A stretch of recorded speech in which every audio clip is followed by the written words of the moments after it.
क्या आपने कभी सोचा है कि क्यों कुछ दिन आपका माइंड बड़ी स्पीड में काम करता है और कभी ऐसा लगता है कि ये स्लो मोशन में चल रहा है, यानी आपका माइंड पूरी तरह से आपके ही बस में नहीं होता। इसीलिए आज हम बात करेंगे मॉलिक्यूलर बायोलॉजिस्ट जॉन मडीना की बुक ब्रेन रूल्स के बारे में, जो रिवील करती है ऐसे 12 पावरफुल ब्रेन रूल्स जो आपकी थिंकिंग, लर्निंग और ओवरऑल लाइफ को ट्रांसफॉर्म कर सकती हैं। बेटर मेमोरी से लेकर फोकस इंप्रूव करने तक ये बुक आपके दिमाग के हिडन पोटेंशियल को अनलॉक करने का तरीका बताती है, ताकि आप अपने ब्रेन को नेक्स्ट लेवल पे ले जा सको। तो चलो साइंस को सिंप्लीफाई करते हैं और शुरू करते हैं फर्स्ट रूल से। Rule number 1, the human brain evolved. Darwin's theory of evolution के अकॉर्डिंग हम बंदर से इंसान बने हैं, जिसमें कई बिलियंस ऑफ ईयर्स का टाइम लगा है। बट ये चेंजेस सिर्फ फिजिकल नहीं थे, हमारा ब्रेन भी टाइम के साथ इवॉल्व यानी विकसित हुआ है। हमारा ब्रेन सर्वाइवल के लिए बना है, ये प्रॉब्लम सॉल्व करने और अनप्रेडिक्टेबल एनवायरमेंट्स में जिंदा रहने के लिए डिजाइंड है। सबसे पहले हमारे पास लिजर्ड ब्रेन था, जो बेसिक फंक्शंस जैसे ब्रीदिंग को कंट्रोल करता था। फिर कैट ब्रेन आया, जिसमें अमिगडाला आया, जो हमारे इमोशंस और फियर को हैंडल करता है। जब भी डेंजर होता है अमिगडाला रिएक्ट करता है। फिर हमने कॉर्टेक्स डेवलप किया, जो ह्यूमन ब्रेन का पावरफुल पार्ट है। ये हमें कॉम्प्लेक्स सोचने, प्लानिंग करने और दूसरों के थॉट्स और इमोशंस को समझने में मदद करता है। इस एवोल्यूशन की वजह से हम इंसान प्रॉब्लम सॉल्विंग में एक्सपर्ट बन गए। दूसरों के थॉट समझकर ग्रुप में काम करना हमारी यूनिकनेस बन गई,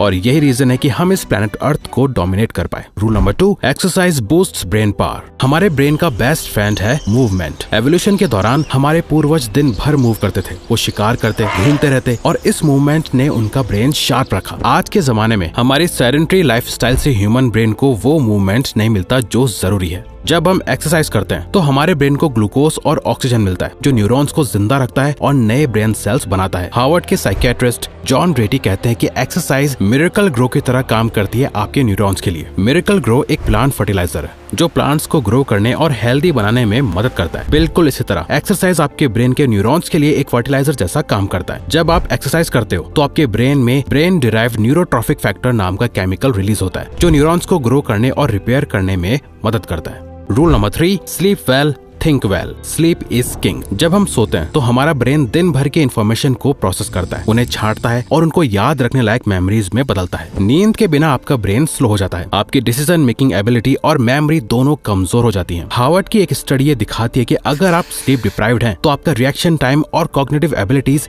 40% तक कम हो जाती हैं, और प्रॉपर स्लीप से आपकी क्रिएटिव प्रॉब्लम सॉल्विंग स्किल्स और लर्निंग काफी इंप्रूव होती है। न्यूयॉर्क के डीजे पीटर ट्रिप ने 200 घंटे बिना सोए एक मैराथन रेडियो शो होस्ट किया। इसका रिजल्ट ये हुआ कि उनको हेलुसिनेशंस होने लगे, उनका ब्रेन गलत इमेजेस और सिनेरियोस दिखाने लगा, उनका मेंटल स्टेट इतना खराब हो गया कि उन्हें रियलिटी और इमेजिनेशन में फर्क करना मुश्किल हो गया। इसलिए प्रॉपर नींद लेना सिर्फ आपको फ्रेश और अलर्ट नहीं बनाता, बल्कि आपके ब्रेन को रिचार्ज करता है और उसकी फंक्शनिंग को मेंटेन करता है। Rule number 4, stressed brains don't learn the same way. जब हम स्ट्रेस में होते हैं हमारी बॉडी फाइट और फ्लाइट मोड में चली जाती है, और क्रॉनिक स्ट्रेस से आपके ब्रेन के इंपॉर्टेंट एरियाज डैमेज हो जाते हैं। रिसर्च कहती है कि क्रॉनिक स्ट्रेस से हिप्पोकैम्पस श्रिंक हो जाता है, जो आपकी मेमोरी और लर्निंग एबिलिटीज को डायरेक्टली इंपैक्ट करता है। ये डैमेज लॉन्ग टर्म हो सकता है, इसलिए स्ट्रेस को मैनेज करना बहुत जरूरी है। ये स्टडी दिखाती है कि स्ट्रेस के दौरान हमारे ब्रेन के न्यूरॉन्स प्रॉपर तरीके से फायर नहीं करते, जो प्रॉब्लम सॉल्विंग और क्रिएटिविटी को अफेक्ट करता है। एक फेमस एक्सपेरिमेंट में एक जर्मन शेफर्ड डॉग को इलेक्ट्रिक शॉक दिए गए, लेकिन जब उसके पास भागने का ऑप्शन था तब भी उसने रिएक्ट नहीं किया। क्यों? क्योंकि स्ट्रेस ने उसके ब्रेन को इतना डैमेज कर दिया था कि वो फ्रीज हो गया था। हमारे ब्रेन पर स्ट्रेस का यही इम्पैक्ट होता है, इसीलिए स्ट्रेस मैनेजमेंट टेक्निक्स जैसे माइंडफुलनेस और एक्सरसाइज बहुत इंपॉर्टेंट है। Rule number 5, every brain is wired differently. हर इंसान का ब्रेन यूनिक होता है, हम सब अलग तरीके से सोचते हैं, अलग तरीके से सीखते हैं, और ये सब कुछ हमारे ब्रेन वायरिंग की वजह से होता है। आप जिस तरह से इन्फॉर्मेशन को प्रोसेस करते हो वो आपके पर्सनल एक्सपीरियंसेस और लर्निंग के थ्रू इवॉल्व होता है। न्यूरो साइंटिस्ट ने ये प्रूव किया है कि जब हम नए एक्सपीरियंसेस और स्किल सीखते हैं तो हमारे न्यूरॉन्स नए कनेक्शंस बनाते हैं। ये प्रोसेस ब्रेन प्लास्टिसिटी कहलाता है, जो आपको कंटिन्यूअसली इवॉल्व और अडेप्ट करने में हेल्प करता है। इसीलिए हर इंसान की लर्निंग एबिलिटी अलग होती है। माइकल जॉर्डन का एग्जांपल लेते हैं। वो बास्केटबॉल के सबसे बड़े चैंपियन थे, लेकिन जब उन्होंने बेसबॉल में अपना करियर बनाने की कोशिश की तो वो सक्सेसफुल नहीं हो पाए। क्यों? क्योंकि उनका ब्रेन बास्केटबॉल के लिए वायर्ड था, लेकिन बेसबॉल के लिए नहीं। हर इंसान का टैलेंट और लर्निंग कैपेसिटी उसकी ब्रेन वायरिंग के ऊपर डिपेंड करती है। Rule number 6, we don't pay attention to boring things. हमारा ब्रेन सिर्फ उन चीजों पर ध्यान देता है जो या तो इंटरेस्टिंग होती है या इमोशनल। बोरिंग चीजों पर ध्यान देना ब्रेन के लिए एक स्ट्रगल होता है, क्योंकि हमारा अटेंशन अटेंशन स्पैन लिमिटेड होता है। आज के टाइम में जहाँ डिस्ट्रैक्शंस बहुत ज्यादा हैं, हमारा ब्रेन तभी फोकस करता है जब कुछ इमोशनली एंगेजिंग या एक्साइटिंग होता है। रिसर्च दिखाती है कि हमारा अटेंशन स्पैन 10 मिनट के आसपास होता है। अगर उसके बाद आपको कुछ इंटरेस्टिंग या एंगेजिंग नहीं लगता तो आपका ब्रेन अटेंशन लूज करना शुरू कर देता है। ब्रेन के रिवॉर्ड सिस्टम को एक्टिवेट करने के लिए कुछ एक्साइटिंग या इमोशनल इनपुट्स जरूरी होते हैं। आप क्लास या मीटिंग में बैठे हो और आपको कुछ बोरिंग लग रहा है तो 10 मिनट के बाद आप ऑटोमेटिकली जोन्ड आउट हो जाते हो। कई बार हम फोर्सफुली ऐसे टास्क करने के लिए खुद को प्रेशराइज करते हैं जो कि हमारे लिए बोरिंग होते हैं और फिर हम उसमें बार बार फेल होते रहते हैं। इससे बचने के लिए उन टास्क को भी कुछ भी करके एंगेजिंग बनाओ ताकि आप फुली फोकस्ड रह पाओ। Rule number 7, repeat to remember. जब आपको कोई नई चीज याद रखनी होती है तो सिर्फ एक बार पढ़ लेना या सुन लेना काफी नहीं होता। आपको उस इन्फॉर्मेशन को बार बार रिपीट करना पड़ता है ताकि आपका ब्रेन उसे लॉन्ग टर्म मेमोरी में स्टोर कर सके। स्टडीज दिखाती हैं कि जब आप किसी चीज को स्पेस्ड इंटरवल्स में रिपीट करते हैं तो आपकी मेमोरी बेटर होती है। आपके ब्रेन को कॉन्टिन्यूअस एक्सपोजर चाहिए होता है ताकि न्यूरॉन्स स्ट्रॉन्ग कनेक्शंस बना सके। ये स्पेस्ड रेपिटेशन से होता है जिसमें आपको चीजें बार बार रिवाइज करनी पड़ती हैं। इमेजिन करो एग्जाम के लिए एक टॉपिक याद करना है। अगर आप सिर्फ एक दिन उसे पढ़ोगे तो शॉर्ट टर्म में तो याद रहेगा पर लॉन्ग टर्म में आप उससे भूल जाओगे। लेकिन अगर आप उस टॉपिक को हर 2-3 दिन में थोड़ा थोड़ा रिवाइज करते हो तो ब्रेन उससे लॉन्ग टर्म मेमोरी में स्टोर कर लेगा। Number 8, stimulate more of the senses. हमारा ब्रेन जितने ज्यादा सेंसेस यूज करता है उतनी ही बेटर इन्फॉर्मेशन को प्रोसेस करता है। जब आप एक ही चीज को मल्टीपल सेंसेस के थ्रू एक्सपीरियंस करते हो जैसे देखना, सुनना या टच करना, तब आपका ब्रेन उस इन्फॉर्मेशन को ज्यादा अच्छी तरह स्टोर करता है। यानी जितने ज्यादा सेंसेस इन्वॉल्व करोगे उतनी स्ट्रॉन्ग मेमोरी बनेगी। एक स्टडी में लोगों को एक लिस्ट याद करने को दी गई थी। जब उनसे सिर्फ पढ़वाया गया तो रिजल्ट एवरेज थे, लेकिन जब उन्हें विजुअल्स के साथ वही इन्फॉर्मेशन दिखाई गई और उन्हें इंटरेक्ट करने का मौका मिला तो उनका रिकॉल बहुत बेटर था। इसीलिए मूवीज और टीवी शोज की स्टोरीज हम लोग ज्यादा अच्छे से याद रखते हैं क्योंकि हम उन्हें देखते, सुनते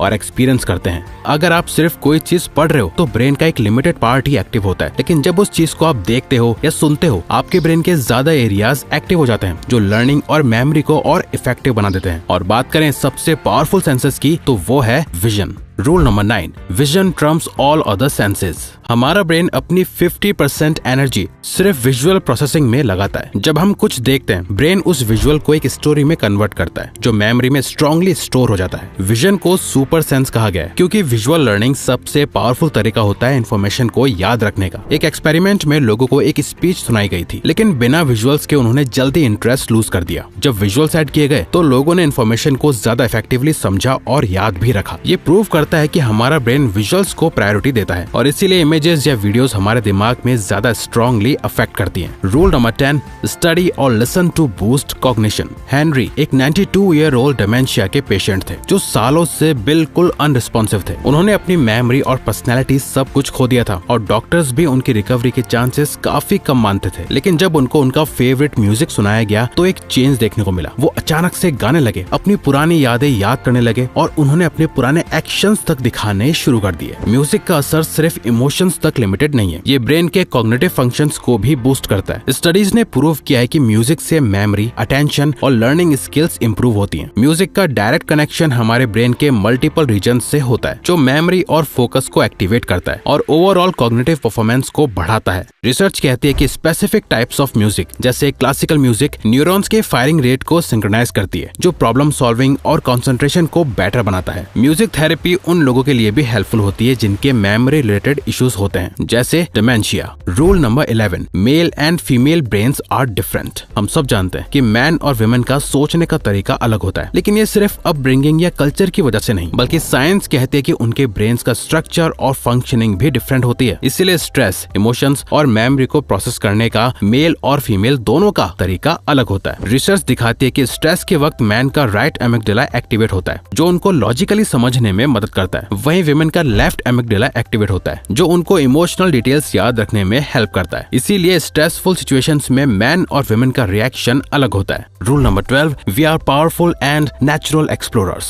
हम सब बचपन से क्यूरियस होते हैं। हर चीज को टच करना, देखना, समझना हमारे ब्रेन का एक नेचुरल इंस्टिंक्ट है। जब हम नए एक्सपीरियंसेस एक्सप्लोर करते हैं तो हमारा ब्रेन नए न्यूरल कनेक्शंस बनाता है जो हमें स्मार्टर और ज्यादा अडेप्टेबल बनाता है। ये नेचुरल क्यूरियोसिटी हमारी ग्रोथ और लर्निंग के लिए बहुत जरूरी है। रिसर्च कहते हैं कि ब्रेन का हिप्पोकैम्पस जो लर्निंग और मेमोरी मेमोरी को कंट्रोल करता है तभी ग्रो करता है जब हम नए एक्सपीरियंसेस ढूंढते हैं। ये एबिलिटी हमें हर नए सिचुएशन में अडेप्ट करने में मदद करती है। न्यूरो साइंस ये प्रूव करता है कि हमारा ब्रेन हमेशा कुछ नया सीखने और एक्सप्लोर करने के लिए वायर्ड है। एक छोटे बच्चे का सोचो, जब पेरेंट्स मना करते हैं फिर भी वो बच्चा चीजें एक्सप्लोर करता है क्योंकि उसका ब्रेन नेचुरली सीखना चाहता है। तो अगर आपको ये वीडियो अच्छी लगी तो वीडियो को लाइक और चैनल को सब्सक्राइब करके हमें सपोर्ट करो और बेल नोटिफिकेशन ऑन कर लीजिएगा ताकि आप आने वाली वीडियोस मिस ना कर पाओ। Thank you for watching.